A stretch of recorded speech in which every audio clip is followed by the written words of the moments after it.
Happy birthday to you. Yay! Sapa po? Ha? Sapa? Ano nga sapa po? First time niya siniglo ng candle. Yay! Kandila pa yung malaki pre. Araw-araw siya nag-iisip. Kain naman yung anak ko. Paano may kain yung anak ko? Hindi, first time yung blow ng candle sa birthday niya. Ito, hindi. Di ba sa matayang celebrate na si Jollibee lang? Wala pa akong pera. Ito, lumabas nga lang tayo, di ba? Okay. Happy birthday to you. Happy birthday to you. Day, dear Basha, for the 8th time. Happy birthday. Alam mo na. 1, 2, 3. Oh, yay! Yay! Okay na. Nabi, sa pabe? Bus na be, ha? Siya pa? Hindi na nabi na siya be. Wala na yung ikaw. Mamaya, gusto niya. Gusto ko sinarinig. Takbo ko nga sa labas yung malaking ganding. Papa, di ko na papa o tila rin nasusunog.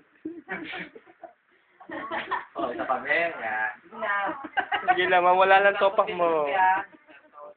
Happy birthday to you. Pang-9 na, pang-9. Pang ilang beses na yan?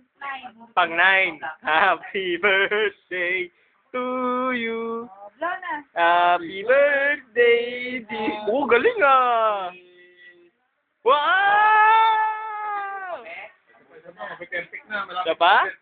Kanta naman be. Tama na ha. Matamay na yung kurtira. Ayun na. Be, pati lang yun sa kakawin mo rin yan. Be, dito be, basta be, oh, sa prom. Mabilis ito eh. Eh, dito be, basta ako. Ayaw na. Isa pa be. Ayaw na daw niya. Ayun na. Finish. Yay! Pag naisipan mo, mag-blow ko ulit. Blow mo lang ng blow. Be, yung mga plastic sa labas, be, wala kang balak sunugin, be.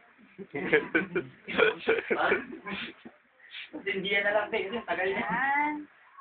Sa lahat ng bata, ito yung paulit-ulit ng blow ng stand. Pwede mo, be, pag yung nasa kanin, tuloy yung kanin yung kanina. Yeah, your birthday. Be, gusto ko tindihan natin, Cherry, be. Gusto tindihan mo yung tanga, be. Manahingi ka na. Kung mo influensyahan yung anak ko. Nakalimot na sa akin. Dadamay kita dito, brother. Ang ingay mo, ikaw yun. Matutulog na rin kasi ang mare. Sabi, ikaw. Dan yung, Dan. Ha? Bigit na Dan.